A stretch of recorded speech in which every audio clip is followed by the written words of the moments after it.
This player has blossomed into one of the NBA's finest forwards. A reputation as perhaps the best leaper in the game. At 6'10", Larry Nance. He got off the floor so easily. It looked like he was jumping on a trampoline. Coupled with his insane hang time, he was one of the league's first great alley-oop threats. Larry Nance had speed, quickness, and length, which was on full display during the first half of his career in Phoenix, where he would lead the team to multiple playoff appearances and win the first official NBA slam dunk contest. But a mid-'80s scandal would lead to him being traded to Cleveland, which ended up being a blessing in disguise, as over the second half of his career, he joined Mark Price, Brad Daugherty, and Hot Rod Williams, as they guided Cleveland to their most successful period of basketball pre-LeBron James, with Nance becoming a defensive anchor and mid-range master during these years. He could get himself in foul trouble at times, but that comes with the territory when you're fighting for rebounds and playing aggressive defense like Nance, who at his peak was averaging about 3 blocks per game. And while he was one of the most efficient offensive players and best defensive players of his time, he never put up eye-popping numbers and just did what the team needed, which has led to his contributions to the NBA becoming less appreciated. And Larry Nance is the last person to bring attention to himself. So today, we're going to bring the attention to him. Let's jog your memory. A South Carolina native, Larry Nance attended McDuffie High School, yet received very little attention from high-level college programs. At 6'5" as a senior, Nance had a few offers from small schools and was set to attend nearby Anderson Junior College, but he lucked out during the summer, as Clemson had an extra scholarship and wanted to give it to a hometown kid. So they offered Nance, who accepted. And as there's very little footage of his days as a Tiger, I'll have to briefly summarize his college career. When Nance arrived at practice to begin his freshman season, he had grown to 6'9", with his sudden growth spurt causing him back issues. So with pain and a skill gap that he needed to adjust to, Nance had a small role on the '78 Tigers team, appearing in 25 games in a bench role, getting about 11 minutes per game, as the team finished with a 15-12 record and didn't make a postseason appearance. By his sophomore season, Nance was improved and was building a reputation as a tough rebounder and defender, while being good for some highlight dunks on the other end. He would lead the team in rebounds and blocks, and even finish top 5 in the conference in rebounding. Clemson would finish with a 19-15 record, and although they wouldn't get a tournament berth, they would get an NIT invite, but would lose in round 2 to Old Dominion. The 1980 season would be the most successful of Nance's college career. He improved his scoring and rebounding, and again finished as a top 5 rebounder in the conference. And with Clemson featuring one of the best offenses in the nation, they would start 8-0, and would finish the regular season at 18-7, which included a huge upset win over top-ranked Duke. And after losing in the ACC tournament semis, they had still done enough to get an NCAA tournament berth, and would make it all the way to the Elite 8, as Nance would hit double figures in all 4 tournament games and record 2 double-doubles. But Clemson was bounced by UCLA. The Tigers couldn't repeat their success in '81, yet Nance would lead the team in scoring, rebounding, and blocks, as he was again a top 5 rebounder in the conference. And although Clemson finished the regular season at 18-9, it would only be enough for an NIT berth, where they would lose to Temple in the first round, bringing an end to his college career. And while he hadn't established himself as a clear-cut star at the next level, it was believed he had what it took to at least carve out a role in the NBA, while possessing huge upside. So late in the first round, the Suns made an investment. The Suns had been one of the better teams in the league over the past half-decade, and along with guys like point guard Dennis Johnson, big man Alvin Adams, and swingman Walter Davis, they also featured the established power forward Pruck Robinson, who played the same position as Nance. So it didn't look like Nance would make a huge impact as a rookie. While Nance was a regular part of the rotation, he would get less than 15 minutes per game in a bench role. And while his numbers on the surface looked modest, his per 36 stats showed that he was effective and had the potential to be a productive player. He gave the Suns versatility off the bench with his athleticism and ability to run the floor, while also possessing the size, quickness, and length to be a valuable defender, as he averaged nearly a block per game. For a Suns team with the defense ranked in the top 5. His best performance of the season came in a December 3rd defeat of Denver, when he went for a season high of 29 points on 12 of 16 shooting in a win. The Suns were a solid team, but ended the season strong, winning 10 of their final 15 to finish with a 46-36 record, and Nance would hit double-figure scoring in each of their final 3 games. So it seemed that he and the team were hitting their stride as they entered a first-round playoff matchup with Denver. Nance again had a modest role in round 1, with his best game coming in Phoenix's Game 2 win, when he scored 10 points in 25 minutes off the bench. And after winning the following night, Phoenix moved on to a second-round matchup with LA.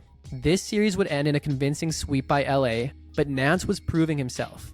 The athletic Nance would be a nice luxury to have versus the Lakers' fast-paced Showtime offense, as in Game 2, he would record a double-double. Then in Game 4, he would play 30 minutes and give the team 16 points on 8 of 10 shooting, while setting a Suns single-game playoff record with 5 blocks. So even though they lost, the future looked bright for Nance, and his rookie season ended with him averaging about 6.5 points, 3 rebounds, and a block per game. But come the 1983 season, Nance had been elevated to a starter and would never look back. Nance had seen his role increase in last season's playoffs, but it was at the expense of Robinson, and Robinson wasn't happy about that.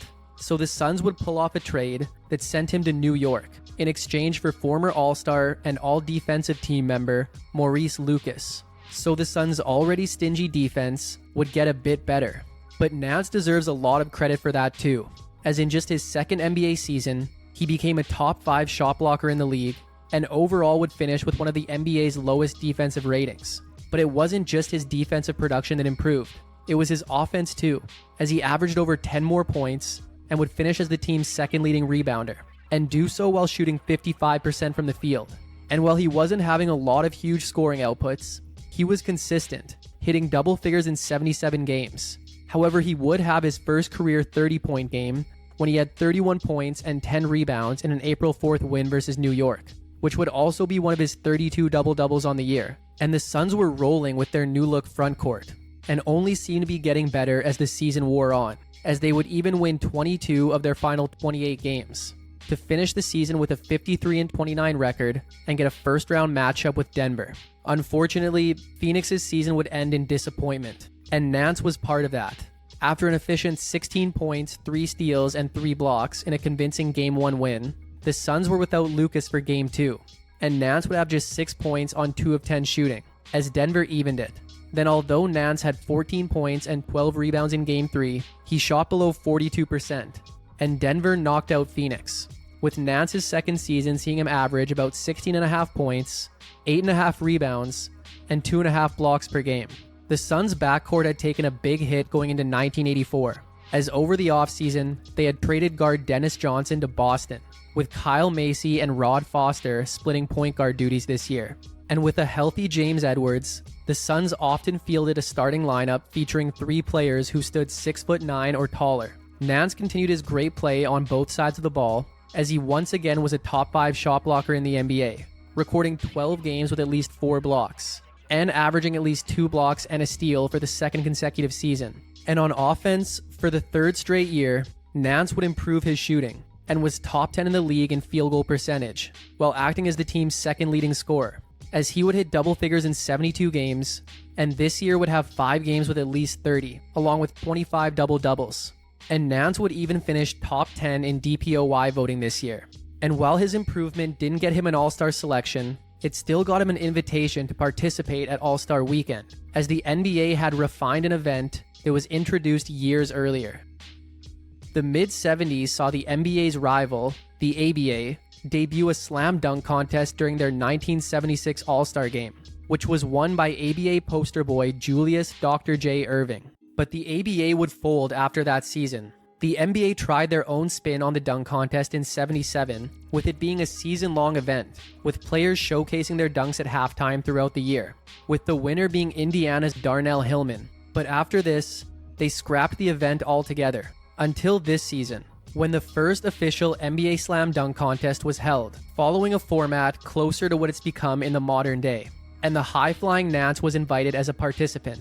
But the main attraction was the man who had won it nearly a decade earlier, in a soon-to-be 34-year-old Julius Erving.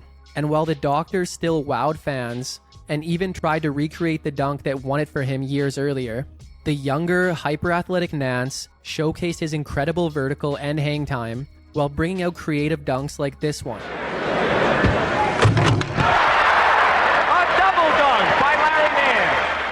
And after he pulled off his now iconic Rock the Cradle dunk, it was over, and Nance was crowned champion of the NBA's first official dunk contest. Then back in the NBA, the Suns without Johnson had an improved offense, but a defense that had taken a step back and hovered around 500 all season. But they finished the year strong, winning 8 of their final 9, including winning 6 straight to end the season, which resulted in a 41-41 record and would be enough for a first-round matchup with Portland. This would be a hard-fought series that went the distance, with the Suns fielding a very balanced scoring attack. Nance's numbers were similar to his regular season numbers, but he found a way to be even more efficient, as he would shoot over 66% from the field and hit double figures in each game, which included a Game 3 double-double. And his 19 points on 9 of 12 shooting in Game 5 would help Phoenix push through to the second round. This time, they would be taking on a high-powered Utah Jazz offense. And while Nance started slow in a loss with just 5 points in Game 1, over the next 3, he averaged nearly 17 points, 8 rebounds, and 3 blocks on over 54% shooting, as the Suns won all 3 to take a commanding lead. Nance would then be held scoreless in a Game 4 loss, but he came back strong in Game 5, with 20 points on 7 of 11 shooting, while pulling down 9 rebounds and adding 2 steals and 2 blocks, as the Suns were now making an unlikely trip to the conference finals to take on the defending conference champion Lakers. This was a breakout series for Nance, as he would have a solid 14-point, 15-rebound performance in a Game 1 loss, but then in Game 2, he would turn in a then postseason career high of 29 points, along with 9 rebounds. Yet Phoenix fell behind 0-2. Trying to avoid falling into the 0-3 hole, Phoenix returned home, and Nance turned in 23 points, 12 rebounds, and 3 blocks, while shooting 10 of 16 from the field, as the Suns got the win. They would lose 2 nights later, yet Nance poured in 27 points, while missing just 2 of his 11 shots. And then with the Suns facing elimination, Nance put up 25 points and 13 rebounds, while shooting 11 of 14 from the field, as Phoenix was able to extend the series. Game 6 would be Nance's worst scoring game of the series, as he finished with just 11 points.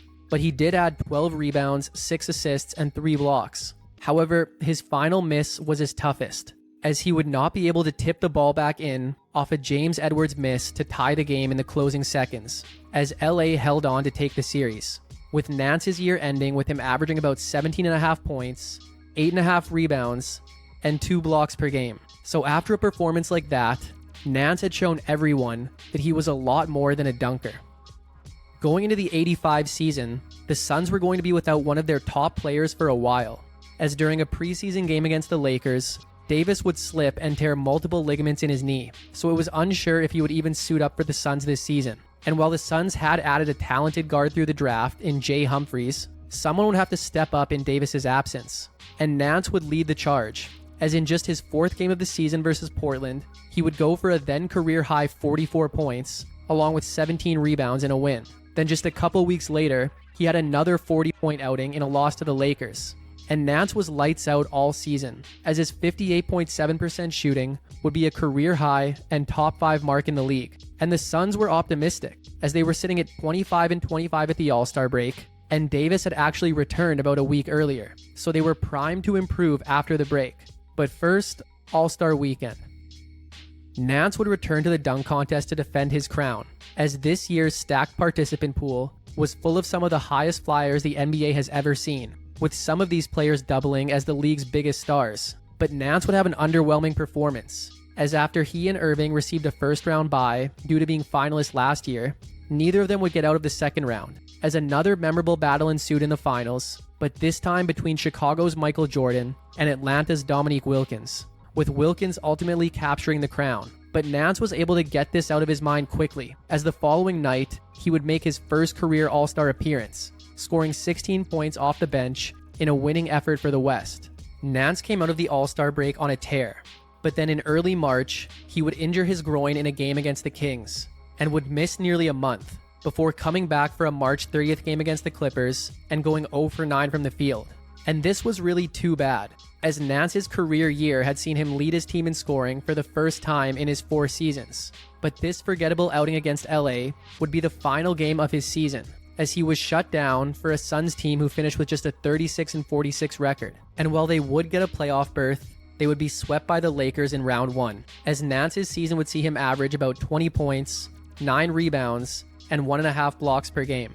The Suns had moved on from Lucas in '86, with the aging yet more than capable Alvin Adams taking his spot.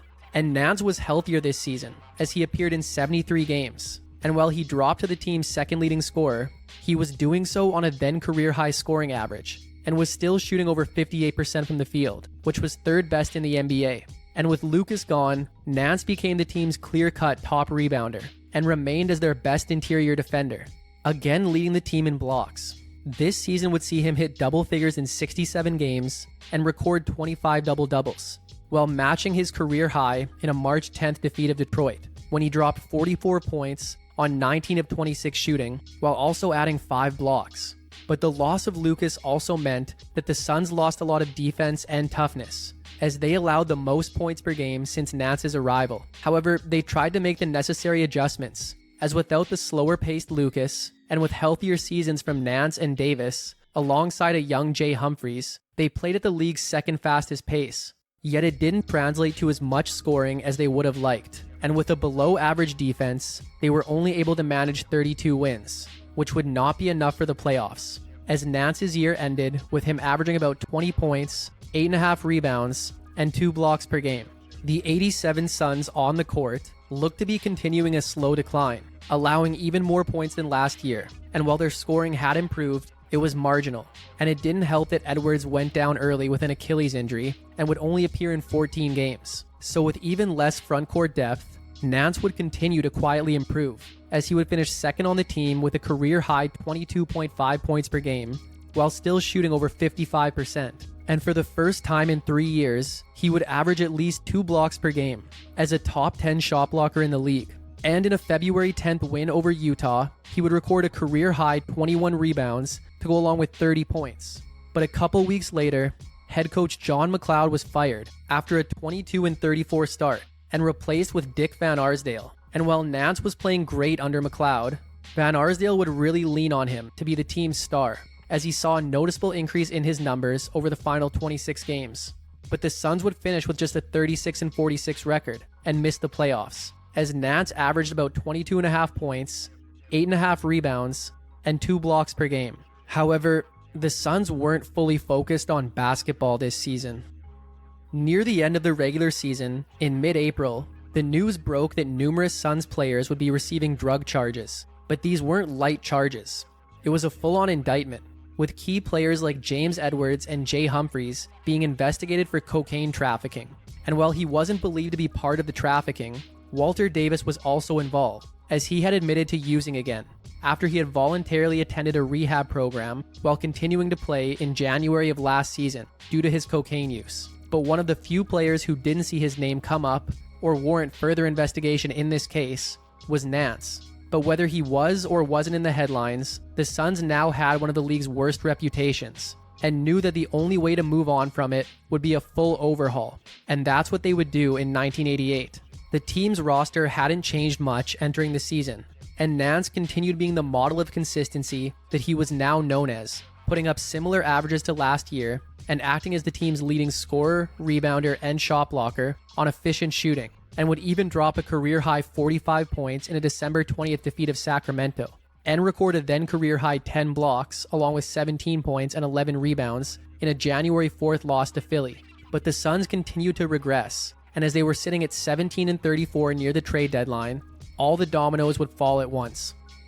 Edwards would be shipped to the Pistons, while Humphries would be sent to Milwaukee. And that's when Nance found out that the NBA was a business, as while sitting in the locker room, getting ready to play the Cleveland Cavaliers, he would get the news that he had just been traded to the team he was set to take the court against, as the Cavs had acquired him and Mike Sanders for a package of young talent, with all of these trades happening on the same day. And even though Nance thought he was going to retire as a Sun, he would later say that this trade was the best thing to ever happen to him. Nance joined a Cleveland team featuring their young core of center Brad Daugherty, point guard Mark Price, swingman Ron Harper, and forward John Hot Rod Williams, as Nance would slot in as the team's starting power forward, while also acting as a veteran leader, and he was a lead-by-example kind of guy. The Cavs were already one of the league's top defenses, and his arrival only made them better. And while they played at one of the league's slowest paces, which led to less scoring, Nance didn't complain that he was no longer the clear main option,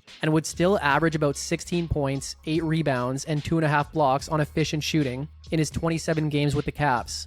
And his overall shot blocking numbers would see him finish in the league's top 10 yet again. The Cavs were 28-28 after Nance's arrival, and while they took some time to gel, they came together near the end of the season, winning 11 of their final 13 to finish with a 42-40 record, which would be their first winning record in over a decade, and would get them a first-round matchup with Chicago. Nance had a solid return to the playoffs, recording 17 points in Game 1, then following that up with 27 points, 6 rebounds, and 8 assists in Game 2. But the Cavs lost both. Nance would average 14.5 points, 6.5 rebounds, and an impressive 4 blocks over the next two as the Cavs rallied back to force a Game 5. But after Nance and the whole team came out hot, they would let Chicago get back into it, with Nance finishing with just 11 points and 9 rebounds in a series-deciding loss. And Nance's overall season had ended with him averaging about 19 points, 9 rebounds, and 2.5 blocks per game. But with a full season of Nance in 1989, the Cavs became an Eastern Conference contender. Cleveland featured the same core, and Nance continued as one of many capable scorers, no longer needing to take on the brunt of the scoring load, as he would be one of 4 players on the team to average at least 17 points per game. And with the Cavs operating in the half court a lot more than Phoenix, Nance didn't have as many clear paths to the rim, so he would work with assistant coach Dick Helm to improve a mid-range shot that defenses initially were okay with him taking. Yet this practice paid off, as over the course of his time with the Cavs, his mid-range jumper would become automatic. And head coach Lenny Wilkins couldn't encourage Nance to shoot the mid-range enough. And you already knew that he was a good individual defender with his length and athleticism, but he showed his overall defensive IQ as a great help defender who would often find himself as the Cavs' last line of defense at the rim, acting as not only a top 5 shot blocker in the league on a then career high average, but also finishing the year with one of the lowest defensive ratings in the NBA, as Nance would earn his second All-Star selection and be named first team All-Defense. Nance would hit double figures in 68 games and would record 17 double-doubles, and would again be top 10 in the league in field goal percentage. But his most impressive double-double came on January 7th, when he scored 24 points on 10 of 15 shooting, but also rejected a career-high 11 shots in a win over the Knicks, which would be one of many wins, as after 53 games, the Cavs were 41-12, but Mark Price took a nasty elbow in a February 28th game versus Detroit, and wouldn't be the same for the rest of the season. Additionally, Nance played the end of the season with an injured Achilles that was apparently, quote, like a rope about to break, hanging by its last thread. So after winning 41 of their first 53, Cleveland would win just 16 of their final 29, to end the season with a then franchise record 57 wins. Once again, the Cavs were up against Michael Jordan and the Bulls, and once again the series went the distance. Nance was essentially playing on one leg, but he wasn't using that as an excuse, going for 18, 5, and 5 in Game 1, then following that up with 16 points, 9 rebounds, 2 steals, and 4 blocks in Game 2, as the series was tied. Nance had 20 and 9 in Game 3, but Chicago got the win. Then facing elimination, Nance went for a team-high 27 points with 9 rebounds and 3 blocks, as the Cavs held on to force Game 5. Nance put up 16 and 7 in Game 5, and the game went down to the wire. But the Bulls had the ball on the final possession. And well, we all know what happened next. He gives to Jordan. Jordan to the circle, puts the shot in the air. Good! The game's over! So the Cavs fell again, and Nance ended his season with averages of about 17 points, 8 rebounds, and 3 blocks per game. While the Cavs were the same team to begin the year, just 7 games into the season, they would ship Ron Harper to the Clippers for a package headlined by second overall pick Danny Ferry, who would spend the entire season playing in Italy and eventually sign a 10-year deal with the Cavs after this season. So while the Cavs did feel the loss of Harper, Williams would step up his scoring, as Cleveland once again featured a balanced scoring attack with 4 guys averaging at least 16 points, and their new starting 2-guard Craig Elo chipping in close to 14 a game. Yet this was where the majority of their offense came from, as they didn't have a lot of depth, and they had also begun the season without Nance. as he would undergo Achilles surgery over the offseason and didn't make his season debut until December 9. And while he was still scoring well and putting up good defensive numbers, he was having a down year by his standards, as his 51.1% shooting was a career low up to that point, and after averaging nearly 3 blocks last year, he averaged just 2 this year. Nonetheless, he would still tie for the team lead in blocks, and offensively would hit double figures in 57 games, while recording 21 double-doubles. But the Cavs couldn't catch a break this year, as on top of trading Harper, they only got half a season from Daugherty, as he was dealing with nerve issues in his feet. But they continued to rely on their great team defense, as they would still manage a winning record at 42-40, which would get them a first-round playoff matchup with Philly. Daugherty was back for this series, as it went the distance. And even though Nance shot nearly 58% from the field, he was only averaging about 12 points and recorded 2 games with less than 10 points. And with Charles Barkley having his way with Cleveland, the Sixers were able to take the series, as Nance's year had seen him average about 16.5 points, 8.5 rebounds, and 2 blocks per game. Nance was set to turn 31 this season, and while his numbers last year would be a dream season for 90% of NBA players, it was a down year for him, and had some worrying that Nance's decline was beginning. But Nance would show in 91 that there was nothing to worry about. Nance would turn in one of the greatest seasons of his career, as he would appear in at least 80 games for the first time in 8 seasons, and record his best scoring average during his time in Cleveland, along with one of his best rebounding seasons, and would lead all forwards in blocks while finishing as a top 10 shot blocker in the league. And at 31 years old, by season's end, Nance would end up playing a career high in total minutes, as he would be the team's second leading scorer and rebounder while leading them in blocks. Overall, Nance would hit double figures in 70 games, record 20 double-doubles, and block at least 4 shots in 21 games. And while his defense was always going to be there, the jump in his scoring was partially because the Cavs really needed it, as in just their 16th game of the season, Price tore his ACL, which ended his year. And while this was really going to hurt Cleveland, they had already had a disappointing 8-7 start to the season, and without their point guard, everything suffered, reaching a low point from late December to mid-January, when the team lost 11 straight games and were sitting at 11-25. But they couldn't pull themselves out of that hole, playing 500 ball the rest of the year and finishing with a 33-49 record and missing the playoffs, as Nance averaged about 19 points, 8.5 rebounds, and 2.5 blocks per game. But the core was healthy going into 92, and were about to turn in one of the most memorable seasons in franchise history. Nance followed up his 80-game campaign with 81 games in 92, and over those games he would act as the team's third leading scorer, second leading rebounder, and top shot blocker, with his block numbers being especially impressive, as he would again lead all forwards behind a career-high 3 blocks per game, which would even be the third highest mark in the league. Nance would hit double figures in 75 games this season, including 3 games with at least 30 points, as well as 24 double-doubles, and his final career triple-double in an April 9th defeat of Charlotte, when he would dish a career-high 14 assists to go along with 26 points and 10 rebounds. And while he was such a formidable shot blocker, he would also average a full steal per game, leading to him being named second team all-defense. And now a healthy Cavs team was rolling and relying more on their offense, as they would be one of the 10 highest scoring teams in the league this year. And to make up for their 11-game losing streak last year, they would win 11 straight this year, at nearly the exact same time of the season, as they were 25-11 at the end of this streak. And they would continue winning throughout the season, and would finish with a 57-25 record and get a first-round matchup with New Jersey. Although Nance had his hands full with the Nets' Derek Coleman, he still found a way to average about 18-10 for the series, while also chipping in 3 blocks per game, and getting better as the series went on, averaging 22 points and 13.5 rebounds over the final 2 games, as Cleveland wrapped it up in 4, to move on to a second-round matchup with Boston. And Nance was phenomenal in a series that went the distance, playing nearly 31 minutes per game and shooting 53% from the field.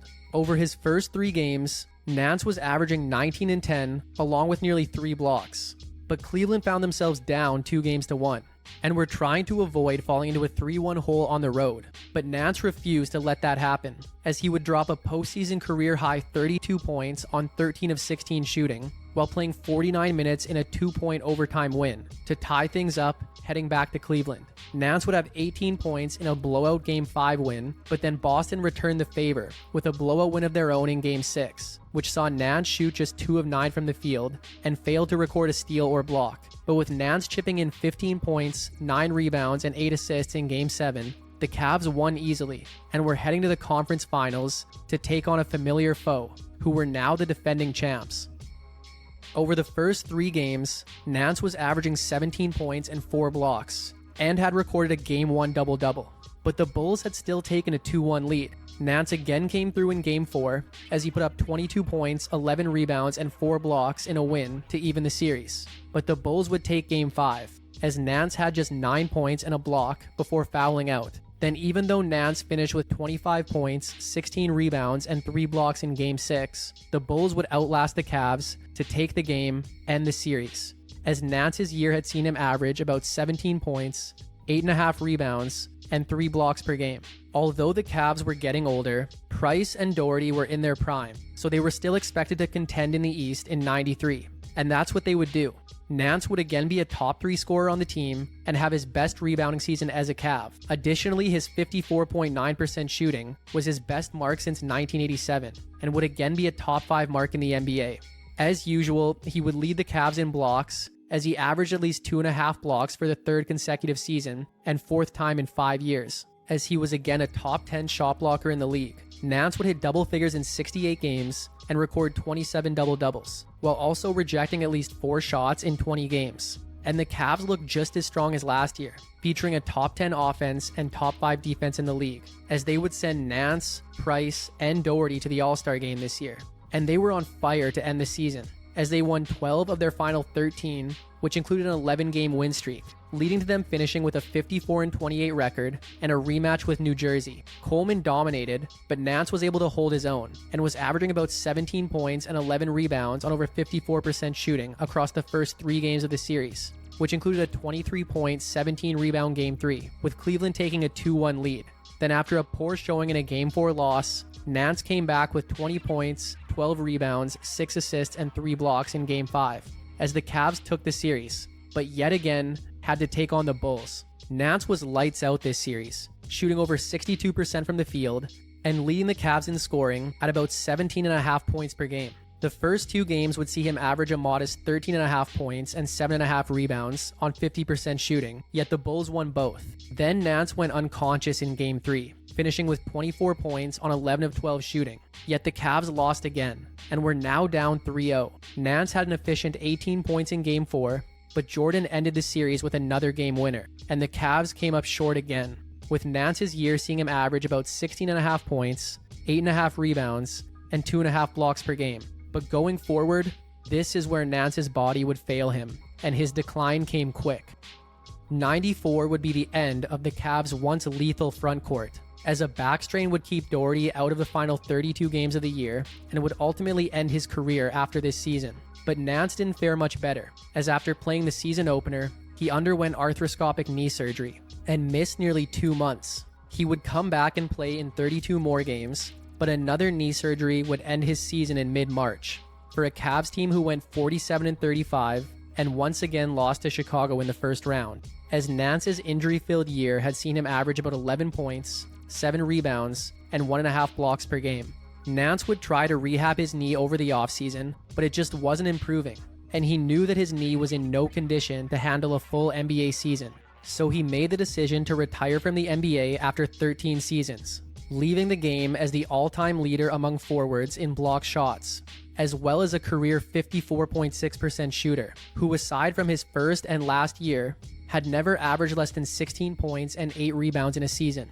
In later life, Nance has gotten into drag racing and seen his sons make it to the NBA, with the most successful being the son who bears his namesake and bears his athleticism.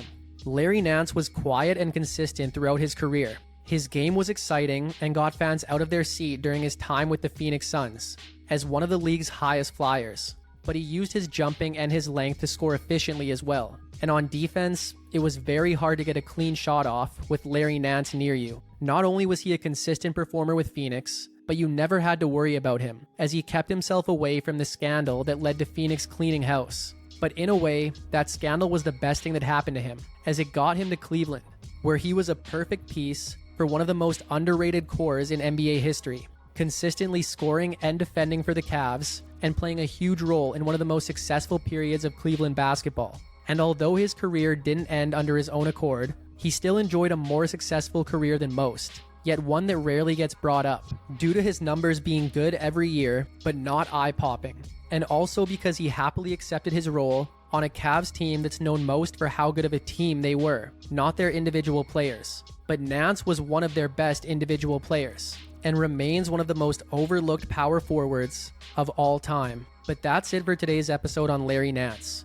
Hope you enjoyed it, and make sure to subscribe for more videos like this one. If you liked it, check out this one on one of his Phoenix Suns teammates, or this one on the duo that he teamed with in Cleveland. Thanks for watching, and see you next time.